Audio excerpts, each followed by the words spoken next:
Ready. You say you ready. Whole squad ready. Ready. Is you ready? Are you ready? Ready. Is you ready? Whole squad ready. Did you know that the presence of fentanyl in prisons has skyrocketed over 500% in the last few years? Yeah, that's shocking statistics and highlights just how serious the issue has become. And why we need to talk about it today. Now, once again, welcome back to the channel. We're going to dive into a pretty heavy topic, fentanyl found in the prison settings. We're going to discuss the dangers it poses and why it's crucial for prison staff to handle these situations correctly during the searches. Trust me, this is something we all should be aware of. So let's get into the nitty-gritty of this problem. When prison staff discovers fentanyl in a cell search, they face a whole bunch of challenges. First off, safety is the number one concern. Fentanyl is extremely potent, and it's just a tiny amount that can cause serious health issues, or even be fatal. Staff needs to be super cautious because accidental exposure can happen in the blink of an eye. And there's a whole issue of following protocols. Every prison system has a specific guideline for handling substance like fentanyl. It is vital to stick to these procedures when it's your high pressure situations. Sometimes during high pressure situations, things can get chaotic. Staff might panic, hesitate, which can lead to mishaps of situations. We're talking about serious risk, not just to themselves, but everyone around them. Now, what actually happens when fentanyl is found, first, immediately take safety measures. Staff should always wear protective gloves, mask, the whole 9 yards to prevent any accidental contact. Once they're secured in the area, the next step is to notify the appropriate authorities. This is calling a trained professional who knows how to handle these types of hazardous materials. Now, on that key note there, I have plenty of my old officers that have done this. And do not do this because it's not safe. You find something wrapped in cellophane and it looked like a powdery substance, do not open it in a cell. Do not take it to the officer station or an office and open it there. Where I'm at, we have what's called a fume hood. Someone who knows how to handle this hazardous material will take it to the fume hood.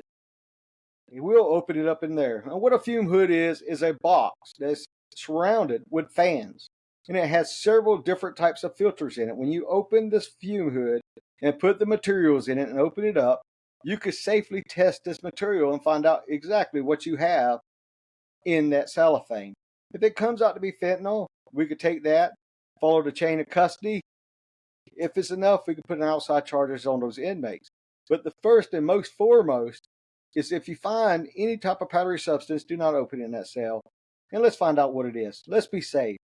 Reporting the process is also super important. Every incident needs to be documented accurately, and staff should follow the institutional specific chain of command because when it comes to drugs in different areas, we need to know when we found it, how much we have, because we have different procedures that we have to do as an OIC, what have you.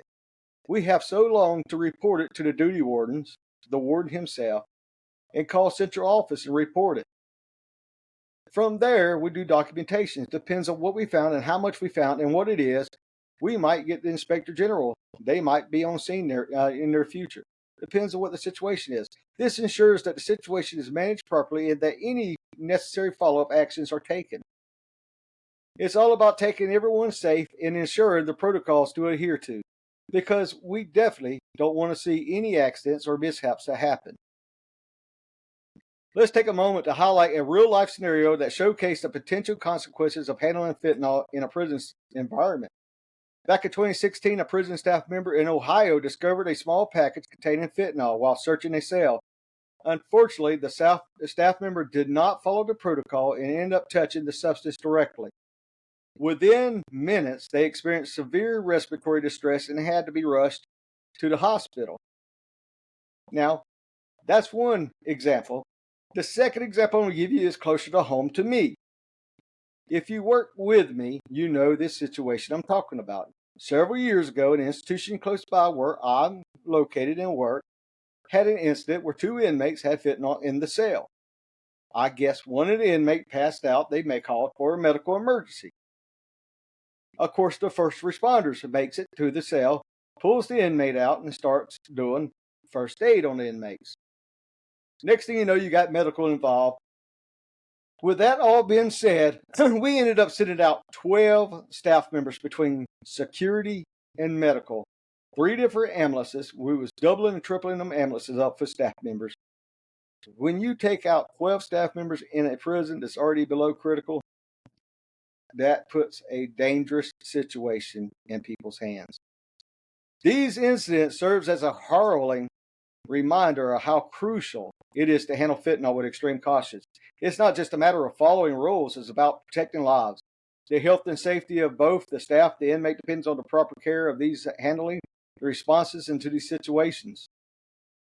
So to wrap it all up is to be clear, the fentanyl in prisons is a serious issue that requires careful handling. The key takeaways are prioritizing the safeties, adhering to protocols, and reporting incidents accurately. By doing so, prison staff could prevent any other accidents, tragedies, ensuring a safer environment for everyone that's involved. Now, I want to hear from you. What are your thoughts on rises on fentanyl in prisons? Have you seen articles, seen anything in your area of institutions that may involve fentanyl? It could be anything. Drop your comments below, and don't forget to check out the other videos I have online. It talks about prisons, talks about little other things, people getting arrested. I don't know. We're going to stay by and see what else we got going on. But until then, keep your eyes out. We'll have more videos coming up in the near future. And thank y'all for watching out there. Is you ready? You say you ready. Whole squad ready. Is you ready? Are you ready?